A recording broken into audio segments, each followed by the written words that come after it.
नमस्कार मित्रांनो, आज आम्ही डॉक्टर मनीष राऊत आणि महाराष्ट्र मराठी संपादक पत्रकार संघटनेचे अकोला जिल्हाध्यक्ष सचिन देशपांडे आषाढी एकादशी निमित्त विठ्ठलाचे दर्शन करून आज आम्ही परतीच्या मार्गावर गावी परतले. तर सचिन भाऊ, आज आपण आषाढी एकादशीच्या विठ्ठलाचे दर्शन घेतल्यानंतर सध्याची जी परिस्थिती आहे यावर आपले काय मत आहे आणि तुम्ही विठ्ठलाला काय मागणी घातली आहे? नमस्कार डॉक्टर साहेब. सर्वप्रथम सर्वांना आषाढी एकादशीच्या माझ्याकडून आणि डॉक्टर साहेबांकडून हार्दिक शुभेच्छा. सर, आज आपल्या देशात एकच ज्वलंत मुद्दा आहे आणि तो म्हणजे विद्यार्थ्यांच्या नीट पेपर फुटीचा. आज आपल्या देशात एवढा मोठा मुद्दा हा झालेला आहे की त्यामुळे लाखो विद्यार्थ्यांचे भविष्य रस्त्यावर आले, लाखो विद्यार्थी सुद्धा रस्त्यावर आले आणि ते आज आपण पाहिलं दिल्लीला जंतर मंतरवर काय त्यांची हालत करून टाकली आहे पोलिसांनी. आज मी विठ्ठलाला एकच मागितलं की माझ्या देशाची जी व्यवस्था आहे, माझ्या देशाची व्यवस्था खूप चांगली होऊ दे. कारण मागील वर्षी पण पेपरफुटी झाली, या वर्षी पण पेपरफुटी झाली. दरवर्षी जर असे पेपरफुटी होत राहिली तर आमच्या विद्यार्थ्यांनी काय करावे. आणि आज आपला विद्यार्थी रस्त्यावर आला म्हणजे आपल्या देशाची व्यवस्था कोण्या पदाला गेली हे आपण सर्वांनी पाहिलं. आज त्या दिल्ली पोलिसांनी आपल्या लहान लहान मुलींना दंडाने मारले. यार, काय काय केलं त्यांनी त्यांच्यासोबत हे आपण डोळ्यांनी पाहिलं. अश्रुधुराच्या नळकांड्या सोडल्या, त्यांना काळ्यांनी मारहाण केले, मुलींना लोटलाट केली. आज यांचे मुलं नाहीत का? यांना मुलं नाहीत का? आज आम्ही सुद्धा मूर्तिजापूर शहरामध्ये आंदोलन केलं. आज सोनम वांगचुकांनी 23 दिवस आपलं उपोषण केलं. कशासाठी? आज जे सगळे विद्यार्थी त्या दिल्लीमध्ये जंतर मंतरवर जाऊन बसले हे सगळे आपल्या भविष्यासाठी, आपल्या मुलांच्या भविष्यासाठी. कारण मी आंदोलन केलं, तुम्ही आंदोलन केलं, हे आपण आपल्याला मुलं आहेत, त्यांचं भविष्य आहे म्हणून आपण हे आंदोलन केलं. आणि जे अंधभक्त यांच्यावर टिप्पाटिप्पणी करत आहेत, जे यांच्या विरोधात बोलत आहे की तो वांगचूक देशद्रोही आहे, तो दिपके पैसे घेऊन काम करून राहिला, हे सगळे अंधभक्त याच्यासाठी करत आहेत कारण हे वांजोटे आहेत सर. यांना मुलं बाळ नाही. बरोबर. कारण ज्यांना मुलं बाळ आहे त्यांनी प्रत्येकाने या मुद्द्याचा सपोर्टच केला आहे आणि प्रोटेस्टच केला आहे. कारण हा मुद्दा ज्वलंत आहे. तुम्ही हे नका बघू की त्यांच्या स्टेजवर अरुंधती रॉय आली, त्यांच्या स्टेजवर तो राजप्रकाश आला. अरे, तो आला कशासाठी? तुम्ही हा मुद्दा बघा ना. कारण तुम्हाला मुलं बाळा नाहीत का? तुमच्या मुलाबाळांचं भविष्य जर तुम्हाला चांगलं योग्य व्हायला पाहिजे असेल तर तुम्हाला त्यांना प्रोटेस्ट करावंच लागेल. कारण आज शेतकऱ्यांचे मुलं आहेत, मजुरांचे मुलं आहेत. लोक आपल्या पोटात सर पोट हे करून काटकसर करून एक रुपया करून आपल्या मुलांना शिकवतात. त्यांच्यासाठी, त्यांच्या भविष्यासाठी प्रार्थना करतात. लाखो रुपये त्यांच्या शिक्षणावर खर्च करतात आणि हे राजकीय लोक पैसा खाण्यासाठी त्यांचे भविष्य उद्ध्वस्त करतात. आज याचा जबाबदार केंद्रीय शिक्षण मंत्री धर्मेंद्र प्रधान 100% आहे. हे सगळ्या जनतेला माहित आहे, फक्त अंधभक्त सोडले तर. तुम्हाला माहित आहे, मला माहित आहे. आज काही लोकांनी, काही बीजेपीचे जे कार्यकर्ते असतील त्यांना सुद्धा माहित आहे की हा ज्वलंत मुद्दा आहे, पण त्यांना विरोध करायचा आहे.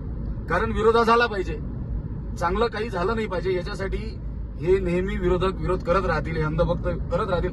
पण जे होणार आहे सर, क्रांती आता सुरू झालेली आहे. क्रांती व्हायलाच पाहिजे. आपला इतिहास आहे सर भारताचा की आपण कधी कोणाची दडपशाही, हुकुमशाही सहन केलेली नाही. आपल्या देशात मुघल आले, मुघलांना आपण परत पाठवलं. आपल्या देशात इंग्रज आले, इंग्रजांना आपण परत पाठवलं. आणि आपल्या देशात जर हे लोक, हे भारतीय जनता पार्टी जर आपल्या देशात हुकुमशाही करत असेल तर यांना सुद्धा 2029 मध्ये आपण परत पाठवू. कारण हे होणारच आहे. क्रांती सुरू झालेली आहे. आणि आपल्या देशामध्ये लोक बोलायचे नाही. आपल्या देशामध्ये सहन करून राहिले होते लोक, पण आता सहन करणार नाही. हे या आंदोलनावरून आपल्याला दिसून राहिलं सर. तसाही आपला देश सहनशील भरपूर प्रमाणात आहे. नाही, सहनशील आहे, पण त्याची एक लिमिट असते सर. एका लिमिटपर्यंत आपल्या नागरिकांनी सहन केलं. पण आता एक एक मुद्दा समोर येऊन राहिला सर. नितीन गडकरी सारख्या नेत्याला आपण चांगलं समजायचो, त्यांना आदर्श मानायचो. त्यांच्यासारखे लोक नेते सर करप्शन करून राहिले. आज पेट्रोलमध्ये इथेनॉल मिळून पेट्रोल देऊन राहिले सर. आपलीच गाडी बघा तुम्ही कितीदा पेट्रोल भरला आपण येताना जाताना. काय ऍव्हरेज देऊन राहिल्या गाड्या. आणि हे सगळ्या देशाचा सत्यानाश करून तुम्हाला काय मिळणार आहे? फक्त तुमचे घरं भरणार आहे. आज त्याच्या मुलाची कंपनी 7-8 कोटीची कंपनी आज 700-800 कोटीवर चालली, तर हे करप्शन नाही तर काय आहे? आणि यांचेच घरं भरतात. आज तुम्ही बघा, तुम्ही एवढ्या वर्षाची प्रॅक्टिस करून राहिले, मी एवढ्या वर्षाची मेहनत करून राहिलो, आपण करोडपती नाही झालो सर. आणि हा नगरसेवक म्हणा, आमदार म्हणा, खासदार म्हणा, हे काय एवढं करतात की यांचे प्रॉपर्ट्या 2-2 हजार आणि 4-4 हजार कोटीच्या घरात जातात? म्हणजे हा मुद्दा नाही तर काय आहे? बरोबर आहे. तुम्हाला असं वाटतं का की आता जो राजकीय पक्ष सरकारमध्ये आहे त्याच्या 101 जे गुन्हे आहेत ते भरले आहेत का? आता श्रीकृष्णाने जसं सुदर्शन चक्र करून शिशुपालाला संपवलं होतं, बरोबर आहे. तशी ती वेळ आली आहे का असं तुम्हाला वाटतं का? 100% आली आहे सर. कारण प्रत्येक गोष्टीचा एक काळ असतो. 2012 मध्ये तुम्ही पाहिलं की लोकपालसाठी अण्णा हजारे यांनी आंदोलन केलं आणि त्यांच्या आंदोलनापासून काँग्रेसची जी सत्ता होती ती समाप्तीला लागली. म्हणजे त्याचा सत्यानाश करायच्या मागे हे लोक लागले आणि त्यांचं झालं. पण सर एक मला सांगायचं आहे की काँग्रेसनी जनतेला त्रास नाही दिला. आपण बरोबर म्हणू आहे. काँग्रेसनी जनतेला त्रास दिला नाही. आणि काँग्रेसच्या काळामध्ये 400 रुपयाचं सिलेंडर घेणाऱ्या लोकांना इतका माज आला की त्यांनी आज सिलेंडर 1200 रुपयावर नेऊन ठेवलं आणि ते त्यांना पटून राहिलं. काही अंधभक्त तर म्हणतात सर सिलेंडर 2000चा हो की पेट्रोल 200 रुपयाचं हो तरी आम्हाला विश्वगुरूच पाहिजे. म्हणजे याच्यावरून तुम्ही विचार करा की जनतेचीच इच्छा नाही आहे की महागाई हटली पाहिजे. बरोबर आहे. म्हणजे जनतेने आतापर्यंत त्याला डायरेक्टली म्हटल्यापेक्षा डायरेक्टली आणि इनडायरेक्टली दोन्ही बाजूनी त्याला सपोर्ट केलेलाच आहे. जनतेची काहीच यात चुकी नाही सर. जनतेला जसा तुम्ही पिक्चर दाखवाल तशी जनता करेल. जनतेला तुम्ही फक्त आज कसं आहे तुम्हालाही माहित आहे, एक हिंदू या मुद्द्यावर सगळे लोक विरोधात काम करत आहेत सर. आणि मी ज्या एरियात राहतो माझ्या चारीकडून मुस्लिम लोक राहतात. आजपर्यंत मला कोण्या मुसलमानांनी त्रास दिला नाही किंवा मी कोण्या मुसलमानाला त्रास दिला नाही. हे ज्या 2012 पासून पिक्चर बनवला की हिंदू खतरे में है, कटेंगे तो बटेंगे तो कटेंगे, हे सगळ्या यांनी पिक्चर बनवून लोकांच्या मनात सर भीती निर्माण केली आहे, भीतीदायक वातावरण निर्माण केलं आहे. भीतीदायक वातावरण निर्माण केले आणि यामुळे लोक या विरोधात गेले. पण असं काहीच नाही. आपला देश सिक्युलर आहे. अरे मुघलांनी आपल्या देशावर राज्य नाही केलं सर. मुघलाला आपण पुरून उरलो. शिवाजी महाराजांनी एक काळ गाजवला. आपण त्यांचे पूर्वज आहो. आपण बाजीप्रभू देशपांडेचे पूर्वज आहो. हे मुघल कसे राज करतील आपल्यावर? करूच शकत नाही. म्हणून हे सगळे मुद्दे चुकीचे आहे. काँग्रेस सेक्युलर पार्टी होती, सगळ्यांना घेऊन चालत होती. यांनी सगळ्यांना वाटून टाकलं सर आपसात. तुम्ही मी आपण एकमेकांचे दुश्मन झालो. म्हणून मला एक असं वाटतं की आता क्रांतीची सुरुवात झालेली आहे. एक मुद्दा बाहेर येणार आहे सर. पेट्रोलचा असो, गॅसचा असो, कशाचाही असो. कारण लोक त्रस्त झालेले आहे आता लोकांना. अरे तुम्ही हे बघा ना सर की तुम्ही काँग्रेसचे लीडर करप्टेड आहे म्हणता आणि त्यांना तुम्ही अमृत प्राशन करून तुमच्या पक्षात घेता. म्हणजे तो चांगला होऊन जाते, तो पवित्र होऊन जाते. म्हणजे त्यांनी कालचं करप्शन आणि जनता विसरते. म्हणजे माझं जनतेला एक म्हणजे विनंती आहे की जनतेने या गोष्टीवर विचार केला पाहिजे की आपण कोणाला निवडून देऊन राहिलो. अरे पूर्ण देशामध्ये आपल्या महाराष्ट्राचं उदाहरण घ्या तुम्ही. राष्ट्रवादी फोडली, सेना फोडली आणि त्यांना बीजेपीतच घेतलं. अरे मग करप्शन कोणी केलं आणि देशाचा सत्यानाश कोण करून राहिलं? हा तर जनतेने एक विचार करायला पाहिजे ना. माझं म्हणणं एक आहे की तुम्ही कोण्या पक्षाचा नका विचार करू, आपल्या देशाचा विचार करा. आज त्या थलपतीचं बघा, त्या राज्यामध्ये काय त्यांनी 2 महिन्यामध्ये सुधारणा करून टाकली आणि आपले मुख्यमंत्री गुंग आहेत. अरे आपण आता त्या पंढरपुरात आलो. मोठे त्यांचे विश्वगुरूचे त्यांचे फ्लेक्स लागलेले आहे. तुम्ही पाहिलं का थोडी तरी स्वच्छता तिथे आहे का? आज आपल्या एवढी मोठी पंढरी आहे ती 700-800 वर्षापासून लोक तिथं दिंड्या काळात वाऱ्या करत आहेत आणि आज त्याची परिस्थिती बघा. शेगाव संस्थान बघा तुम्ही.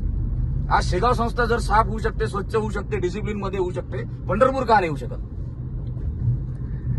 या स्टेजवर आता सध्याच्या कंडिशनला जे वेगवेगळ्या पक्षाचे नेते गाठी देत आहेत, त्यांना सपोर्ट दाखवत आहेत, तर तुम्हाला असं वाटतं का हा विषय राजकीय होतोय किंवा व्हायला पाहिजे असं की तुमचं मत आहे का?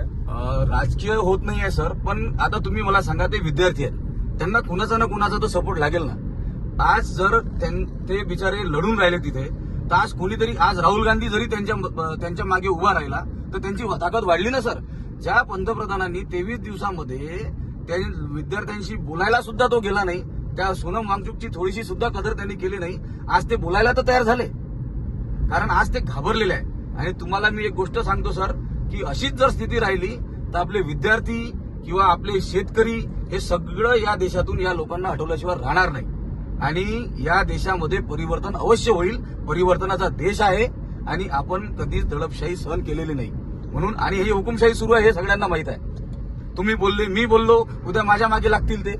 पण मी कोणाच्या बापाला घाबरत नाही, कारण मी करप्टेड नाही आहे. मी माझी मेहनत करून खातो आहे, म्हणून मला कोणाच्या बापाची भीती नाही. सर, एक शेवटला प्रश्न तुम्हाला विचारतो. विचारा. जर पंतप्रधानांनी कारवाई करण्याचं तुम्हाला आश्वासन दिलं तर तुम्हाला पंतप्रधानांच्या निर्णयावर किती विश्वास अर्हता वाटते? नाही, पंतप्रधानांनी आता एक काल की परवा काहीतरी त्यांचं स्टेटमेंट त्यांनी टाकलेलं आहे. मी पूर्ण बघितलं नाही. पण सर, एक राजनाथ सिंगचं स्टेटमेंट मला आठवते. त्यांनी ते बोललेलं आहे की यूपीए सरकार में राजीनामा होता नाही.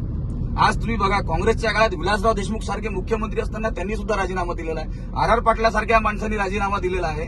काँग्रेस म्हणा की सत्ताधारी ज्यावेळेस ते याच्यात होते, सत्तेमध्ये होते, थोडंसं काही सुद्धा गालबोट झालं, लोक उपोषणाला बसले की ते राजीनामे द्यायचे सर. आणि ही सरकार राजीनामा देत नाही. यांना लाजच नाही आहे आणि यांना द्यायचं आणि यांना हुकुमशाही करायची आहे. म्हणून आज 23 दिवसापासून ते विद्यार्थी मार खाऊन राहिले. आणि यांना लाज वाटायला पाहिजे की लहान लहान मुलांना तिथं मारून राहिले. म्हणजे मी तर त्या पोलिसांचा सुद्धा निषेध करतो. त्यांना सुद्धा लाज वाटायला पाहिजे की त्यांनी या लहान लहान मुलांवर हात उचलले. योग्य. तर मित्रांनो, मी विठ्ठलाला एकच मागणं घालतो की आपल्या पंतप्रधानांना विठ्ठल सतसत विवेक बुद्धी देव आणि पूर्ण देशाचं, विद्यार्थ्यांचं आणि सर्व जनतेचं त्यांनी कल्याणाचा निर्णय घ्यावा हीच एक अपेक्षा करतो. धन्यवाद.